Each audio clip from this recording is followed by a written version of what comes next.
Regulations पर supreme court ने stay लगा दिया है। यानी कि अब जो यूजीसी रेगुलेशंस, जो नए प्रोविजंस लगने वाले थे, अब उन पर हॉल्ट है, टेम्पररी हॉल्ट है। और मार्च में इसकी सुनवाई दोबारा होगी, दोबारा हियरिंग होगी। उसके बाद कमिटी की नई फाइंडिंग्स, नई रिपोर्ट, नई जो प्रोविजंस बनाएंगे उसके अनुसार फिर से ये हियरिंग की जाएगी नए रेगुलेशंस के साथ। तो इस वक्त एक जनता में एक मिसअंडरस्टैंडिंग है, कि एक गलतफहमी है कि ये जो जस्टिस सूर्यकांत और जस्टिस जयमाला बागची की जो ये बेंच है, इसने एक लैंडमार्क डिसीजन दिया है, लैंडमार्क जजमेंट दिया है इसको रोकने का। मैं आपको बताता हूं, ये वही बेंच है जस्टिस सूर्यकांत, जस्टिस जयमाला बागची की, जिसने यूजीसी रेगुलेशंस को फोर्स किया था सरकार पर कि आप लगाइए इसको। 15 सितंबर 2025 को यही बेंच थी जिसने सरकार को फोर्स किया था, 8 हफ्ते की डेडलाइन दी थी कि आपको ये जितने भी प्रावधान है जो आपको लग रहे हैं कि एक ड्रैकोनियन बिल है, ड्रैकोनियन रेगुलेशंस हैं ये, कि ओबीसी को इंक्लूड कर लिया गया है और सिर्फ जनरल कैटेगरी को ही सिंगल आउट किया गया है।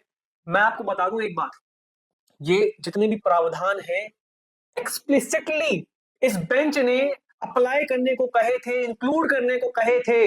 यूजीसी को ये निर्देश दिया गया था कि आपको ओबीसी को इंक्लूड करना है, और आप जो नई कमिटी बनाएंगे, ग्रीवेंस कमिटी बनाएंगे, इक्विटी कमिटी, जिसके बारे में इतनी चर्चाएं हो रही है, इक्विटी कमिटीज में 50% मिनिमम रिजर्वेशन होना चाहिए। 50% रिजर्वेशन होना चाहिए। SC, ST, OBC, women, PWD, इन सबका रिप्रेजेंटेटिव्स होने चाहिए इस कमिटी में। बाकी की 50% वाइस चांसलर, प्रोफेसर वगैरह हो सकते हैं, that will be unreserved. But ये सारा का सारा जितना भी रायता फैलाया हुआ है कि सुप्रीम कोर्ट का है भाई। सरकार की इसमें बस इतनी ही, मतलब इतना ही इंक्लूजन है कि हाँ, ये यूजीसी को बोला गया, यूजीसी ने ये पूरी रूपरेखा तैयार की और उससे उन रेगुलेशंस को इंप्लीमेंट किया। That's it. जनरल कैटेगरी का जो भी, मैं खुद जनरल कैटेगरी से आता हूं, जितना भी रोष है जनरल कैटेगरी का वो जायज है, पर वो गलत दिशा की ओर है। सरकार का इसमें कोई रोल नहीं था, जैसे कि अरावली इशू में भी उनका रोल नहीं था, जैसे कि दिल्ली के स्ट्रीट डॉग कंट्रोवर्सी में भी उनका रोल नहीं था। तो सारे के सारे सुप्रीम कोर्ट के ये ऑर्डर्स हैं, उनकी जजमेंट्स हैं। सुप्रीम कोर्ट खुद रायता फैलाता है और खुद ही उसको समेटता है बाद में। मैं आपको बता दूं, इन्होंने आज की जो प्रोसीडिंग आई, इन्होंने कहा कि ओबीसीज जो है, ओबीसीज को आपने इंक्लूड कर दिया, ये कर दिया, वो कर दिया, और आपने सिर्फ जनरल कैटेगरी को सिंगल आउट कर दिया, उन्हें आइसोलेट कर दिया, उन्हें छोड़ दिया, और ये इक्वालिटी नहीं है। फिर उसके बाद आर्टिकल 14 इक्वालिटी बिफोर लॉ, ये सब दुनिया भर का तामझाम इन लोगों ने सामने रखा। मुझे एक बात बताइए, सुप्रीम कोर्ट ने ही ओबीसी को बाय फोर्स कहा था इनको इंक्लूड करना है, ये जानते बूझते कि सबसे ज्यादा कास्टिस्ट स्लर्स ओबीसीज यूज करते हैं अगेंस्ट एससी एसटी। 81% रिपोर्ट्स जो है वो ओबीसीज के अगेंस्ट है। इसके बावजूद ओबीसीज को इंक्लूड किया गया इस यूजीसी के गाइडलाइंस में, यूजीसी के रेगुलेशंस में। ये सुप्रीम कोर्ट का किया जा रहा था, और ये इसी बेंच का किया जा रहा था, जस्टिस सूर्यकांत शर्मा और जस्टिस जयमाला बागची। ये आपको कोई नहीं बताने वाला, ना इसके बारे में चर्चा हो रही है कि ये सुप्रीम कोर्ट ने किया था, सुप्रीम कोर्ट ही वापस ले रहा है, सरकार जबरदस्ती पीसी जा रही है बीच में। कोई काम नहीं था सरकार का इसमें। सरकार सिर्फ और सिर्फ इसमें एक मॉडरेटर, आप समझ लीजिए, बीच का काम जो उनको वो प्रोवाइड करना था सर्विस, सिर्फ वही काम किया है, उसका कोई काम नहीं था। पर इसमें जबरदस्ती घसीटा गया सरकार को। मैं आपको बता देता हूँ, यूजीसी का जो जितना ड्रामा किया जा रहा है, इतना बेफालतू की चीजें की जा रही है। मैं आपको ये भी बता दूं, अभी रीड्राफ्ट करने की भी बात कही ना, अभी रीड्राफ्ट करने की बात कही सुप्रीम कोर्ट ने, और कुछ प्रोविजंस है, मैंने कुछ लिखे भी थे आज के समय पर।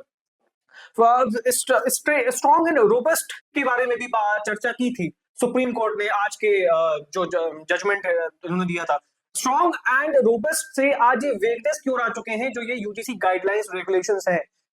इन्होंने कहा था 2012 में का जो रेगुलेशंस है वो इंप्लीमेंट नहीं हो रहे हैं, और वो क्या बोलते हैं, अभी जो है फिलहाल के लिए वो बहुत लाइट, बहुत ही मतलब एसएसटी को ये प्रोटेक्ट नहीं कर पाएंगे, इसलिए इन्होंने ये रेगुलेशंस लेकर आए। आज इस समय पर ये उन्हीं रेगुलेशंस को वेग कह रहे हैं, जिन्हें इन्होंने खुद कहा था कि ये रेगुलेशंस लगने चाहिए। इन्होंने सरकार को बोला था, यूजीसी को बोला था, उनको निर्देश दिया था ये प्रावधान लगाने को 15 सितंबर 2025, और अब रीड्राफ्ट की बात चल रही है। मैं आपको एक सरल शब्दों में एक लाइन बोलता हूं, यूजीसी डिसॉल्व होने वाला है। यूजीसी, एआईसीटीई, एनसीटीई, ये सारी संस्थाएं डिसॉल्व होने वाली है भाई। रीड्राफ्ट करो, कुछ भी नियम बना लो, कोई फर्क नहीं पड़ता, कोई फर्क ही नहीं पड़ता। ये सारी संस्थाएं डिसॉल्व हो जाएंगी और एक नया बिल आ रहा है, विकसित भारत शिक्षा अधिष्ठान बिल 2025। इसको पहले ही इंट्रोड्यूस कर दिया जा चुका है संसद में। 15 दिसंबर 2025 को संसद के पटल पर इसको इंट्रोड्यूस कर दिया जा चुका है। जॉइंट पार्लियामेंट्री कमेटी इस पर काम कर रही है। जो बजट सेशन है हमारा, अभी 15 फरवरी के अराउंड इस बिल को दोबारा रखा जाएगा, जो भी फाइंडिंग्स होंगी, और ये इंप्लीमेंट कर दिया जाएगा। तीनों कमिटीज डिसॉल्व कर दी जाएंगी, नए रूल्स बनाए जाएंगे 4 अलग अलग वर्टिकल्स के अंडर। और ये वर्टिकल्स कौन से होने वाले हैं, मैं आपको एक बार वर्टिकल्स बता देता हूं। विकसित भारत शिक्षा विनियम परिषद, विकसित भारत शिक्षा गुणवत्ता परिषद, हायर एजुकेशन ग्रांट्स काउंसिल, और आखिरी है विकसित भारत शिक्षा मानक परिषद। अब आप समझिए, इन सारे वर्टिकल्स के अलग अलग रूल्स होने वाले हैं, जो सारा का सारा यूजीसी पहले करता था। यूजीसी, एआईसीटी, एनसीटी, इन सारे सबके रूल्स अलग अलग कर दिए गए हैं, और बेटर एफिशिएंसी के साथ ये बॉडीज बेहतर तरीके से काम करेंगे, नए रूल्स बनाएंगी, नई bodies. I mean, the new bodies won't be formally bound for these regulations made by UGC, क्योंकि यूजीसी तो डिसॉल्व हो गया। जब यार, जब ना रहेगा बांस ना बजेगी बांसुरी, जब यूजीसी नहीं रहा तो उसके रेगुलेशन का क्या अर्थ है। अब तुम बना भी लो, नया ड्राफ्ट कर भी लो, उसका कोई मतलब नहीं होने वाला। और पहले भी जो ये रेगुलेशंस बनाए गए थे, इसका कोई मतलब नहीं होता जब यूजीसी डिसॉल्व हो जाता। पर समस्या क्या है कि इतनी ज्यादा फंडिंग आ चुकी है दूसरी ओर से, इतना ज्यादा मतलब प्रोपेगेंडा, मिस इन्फॉर्मेशन, नैरेटिव। हम लोग हमेशा हार जाते हैं प्रोपेगेंडा और नैरेटिव के सामने, हमारा पक्ष हमेशा कमजोर रह जाता है। मोदी सरकार, बीजेपी गवर्नमेंट लगातार काम कर रही है इन्हीं त्रुटियों को हमेशा के लिए खत्म करने को। आप कह रहे हैं यूजीसी बिल रोल बैक, वो मोदी जी यूजीसी को ही खत्म कर रहे हैं। दे आर डिसॉल्विंग यूजीसी, क्योंकि इतने सारा रेड टेप, इतनी सारी प्रॉब्लम्स है यूजीसी के साथ। मतलब वही बात है कि जड़ को काटो तो बड़े से बड़ा पेड़ भी गिर जाता है, और उसी वो जड़ है यूजीसी। यूजीसी के नए रेगुलेशन रोल बैक करोगे, कल वो कुछ और आ जाएगा।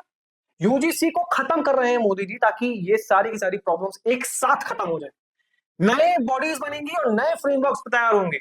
और कुछ राइट विंग के अनपढ़ जाहिल इन्फ्लुएंसर्स हैं जो कह रहे हैं कि अरे नहीं नहीं नहीं, नहीं ये तो जो नए रेगुलेशंस आएंगे, जो नई परिषद भी बनेगी, है विकसित भारत विनियम परिषद, जितनी परिषद बननी है, वर्टिकल्स बनने हैं विकसित भारत शिक्षा अधिष्ठान बिल के अंडर, इनमें जो सेक्शन 55C है, वो सारे के सारे रेगुलेशंस ले आएगा यूजीसी के। तो यार एक थोड़ा सा अगर कॉमन सेंस लगाओगे तो ये समझ में आ जाएगा कि इसके पीछे का लॉजिक क्या है। डेफिनेटली कुछ समय के लिए, जब तक बैटन पास नहीं होता, जब तक ये ट्रांजिशन फेज खत्म नहीं होता, कुछ रेगुलेशंस लिए जाएंगे, और ये हमेशा होता है। पर जरूरी नहीं है कि ये रेगुलेशंस भी as it is copy paste किए जाएं। ये बॉडीज फॉर्म ही इसलिए किए जा रहे हैं ताकि जितनी भी पार्शियलिटी है, डिस्क्रिमिनेशन है, जितनी भी प्रॉब्लम्स है यूजीसी के साथ, उसको एक साथ खत्म किया जा सके, one stop solution for all. पर क्या है कि इतनी कुपड़ बुद्धि के लोग हैं राइट विंग में, और अपने व्यूज के लिए, कुछ लोग तो आईटी सेल से भी पेड है ना, अलग अलग स्टेट के आईटी सेल से। तो इनका नैरेटिव अलग ही चलता रहता है कि सेंट्रल गवर्नमेंट के अगेंस्ट इनको बोलना ही बोलना है, कुछ भी करे। तो अलग अलग रीजन है सबके ये बोलने के पीछे। पर मैं आपको एक सीधी लाइन में सिंपल शब्दों में ये बता दूं, यूजीसी का कुछ भी आए आने वाले समय में कोई मतलब नहीं बनता, क्योंकि इस साल के एंड तक ये पूरा संस्था डिसॉल्व कर दी जाएगी along with AICTE and NCTE. ना रहेगा बांस, ना रहेगी बांसुरी। जब ये संस्था ही नहीं रहेगी तो आप कुछ भी नियमावली बना लीजिए, आप कितने भी रेगुलेशंस लगा लीजिए, नई संस्थाएं, I mean the new committees won't be legally bound to follow them, और ये सारे जितने भी रेगुलेशंस हैं इनको ये as it is copy paste करें अपने अंडर। तो मेरी सबसे इतनी ही दरख्वास्त है आप सबसे कि इसको समझिए, प्रोपेगेंडा को समझिए। 26 जनवरी के दिन, रिपब्लिक डे के दिन 12 लाख ट्वीट्स हुए थे ट्विटर पर against UGC and that was not fucking organic. Proper Congress के आईडी सेल्स और जितने भी पूरा लेफ्ट इकोसिस्टम इसके पीछे एक्टिव है। यूजीसी के जो ये काले प्रावधान है बिल्कुल हमारे खिलाफ है, जन कैटेगरी के खिलाफ है। ये हमारे बौद्धिक नरसंहार की एक पूरी रूपरेखा तैयार की गई थी, पर ये भारतीय जनता पार्टी का किया हुआ नहीं था, ये मोदी जी का किया हुआ नहीं था, ये सारा का सारा किया हुआ था सुप्रीम कोर्ट के इस बेंच का, जिसको हेड कर रहे थे justice Suryakant and justice Joymalya Bagchi. इनके कहने पर ये फ्रेमवर्क तैयार किए गए, जिसे इम्प्लीमेंट किया गया, जिसे सामने रखा गया और इसके अगेंस्ट अपने प्रोटेस्ट हुए। उस सुप्रीम कोर्ट का फैलाया हुआ रहता, at the end supreme court ने ही वापस समेटा, सरकार जबरदस्ती इसमें घेरी गई। दैट्स इट, इतना ही सारांश है। और जब सुप्रीम कोर्ट ये सब कुछ वापस ले चुका है तो अभी रिडाफ की बात हो रही है। रिडाफ आप कुछ भी बनाइए, यूजीसी डिसॉल्व होते ही सब कुछ अपने आप खत्म हो जाएगा और जो नई समितियां बनेंगी वो अपने नए कानून बनाएंगी और वो कानून, उन कानूनों में सबके लिए इक्वालिटी होगी। उन कानूनों में discrimination against any caste, any religion, any gender, any race will be punished. तो आप तो इतनी ही दरख्वास्त है, इस तरीके के मिस इन्फॉर्मेशन, प्रोपेगेंडा से दूर रहिए, बचिए, क्योंकि ये आज के समय पर रेजिम डिग्रेडेशन का काम कर रहे हैं और आपको भड़का रहे हैं, स्टेट के खिलाफ आपको भड़का रहे हैं, गवर्नमेंट के खिलाफ, पब्लिक अनरेस्ट के लिए ये आपको सड़क पर उतार रहे हैं और कुछ नहीं, भ्रांतियां फैलाई जा रही हैं हर एक क्षण पर। बस इतना ही मेरा आपसे अनुरोध है। जय हिंद, जय भारत।